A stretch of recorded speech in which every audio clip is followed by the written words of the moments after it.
હાલો તો મિત્રો સૌથી પહેલા બધા મિત્રોને જય માતાજી। તો મિત્રો તમે આપણે ભઠ્ઠી તો ખાવી રહ્યા તો મિત્રો આજે આપણે ભઠ્ઠી તો ખાવાનું ચાલુ કર્યું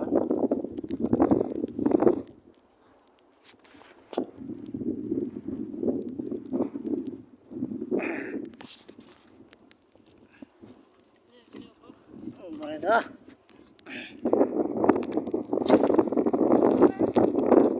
આજે કાપશે ઘડીક ખાલી ઉપર 2 મિનિટ તો મિત્રો આપણે આવી રીતે નાખવાનું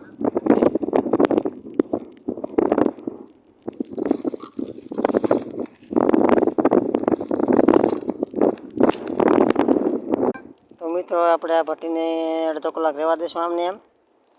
અડધા કલાકમાં મિત્રો આપણે માથે કોથળો નાખીને માથે ધૂળ નાખી દેશું મિત્રો તો હાલ આપણે હેઠા ઉતરી દઈ ઓહો